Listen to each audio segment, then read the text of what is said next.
Hello tout le monde, nouvelle vidéo aujourd'hui sur le SCO d'Angers. C'est aussi l'occasion pour moi de vous remercier parce qu'on va bientôt atteindre la barre des 500 abonnés sur ma chaîne YouTube que je viens de lancer. Donc voilà, je voulais vous remercier aussi pour ça. Et puis bon, pour ceux qui ne le savent pas encore, voilà, si on parle, je parle essentiellement de la Ligue 1 et ouais, notre bonne vieille Farmer League que j'adore. Moi, je suis peut-être l'un des rares, mais je l'assume pleinement et j'en suis fier. Donc voilà, si vous le souhaitez, n'hésitez pas à vous abonner pour voir toutes mes prochaines vidéos. Et aujourd'hui, on va parler d'un joueur qui monte lentement mais sûrement en puissance du côté du SCO d'Angers, c'est Esteban Le Paul.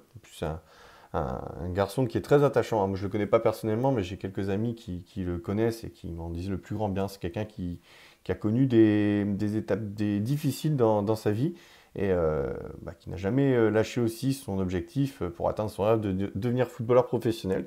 C'est ce qu'il est devenu et il est en train de devenir même un joueur titulaire au SCO d'Angers, puisque c'est l'homme en forme du moment à Angers. Et 4 buts sur ses 3 derniers matchs. Il vient d'inscrire un doublé là, dans un match qui était tellement important dans la lutte pour le maintien là, ce week-end à Montpellier. Il avait déjà inscrit un but aussi lors de la victoire contre le Stade Brestois la semaine précédente. Et c'était aussi lui qui avait inscrit le but victorieux du SCO en 32e de finale de Coupe de France. Je crois que c'était contre Bobigny, j'espère que je ne dis pas de bêtises.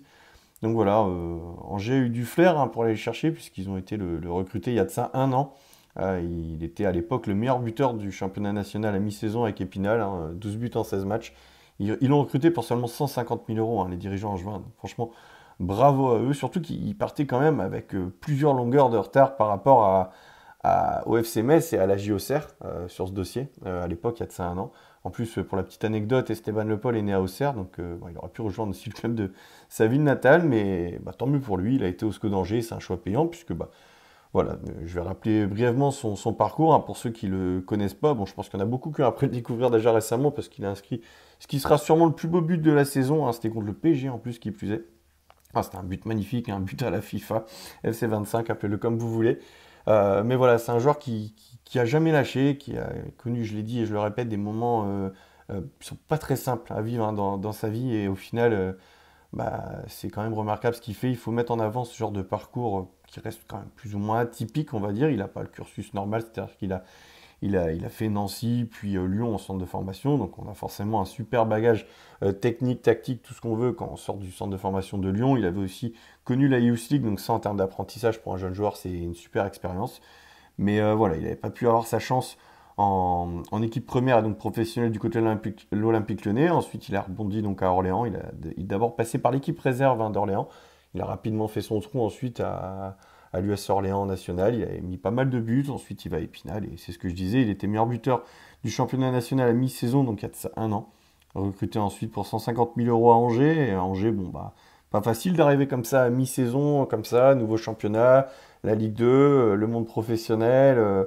Et puis, tu dois être directement dans le vif du sujet, quoi, parce que t'as pas beaucoup de temps, t'as pas ta prépa d'avant-saison, quoi, pour te vraiment prendre le temps de connaître ton nouvel environnement, tes nouveaux coéquipiers.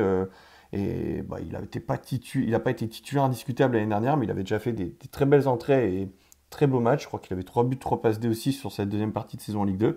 Et là, on voit qu'il est en train de devenir un titulaire important au SCO d'Angers. En plus, c'est un joueur intéressant parce qu'il peut jouer à la pointe de l'attaque, vraiment en numéro 9. Il peut aussi jouer en soutien d'un attaquant. Voilà, c'est un joueur qui a aussi une certaine polyvalence. Quand il était à Lyon dans les équipes de jeunes, il pouvait aussi parfois jouer au poste d'ailier gauche. Donc voilà, c'est vraiment un joueur intéressant et je le répète, je suis super content pour lui. Tout ce que je peux lui souhaiter, c'est d'atteindre cette barre des 10 buts en Ligue 1 cette saison. Et croyez-moi, il est parti pour l'atteindre, cet objectif.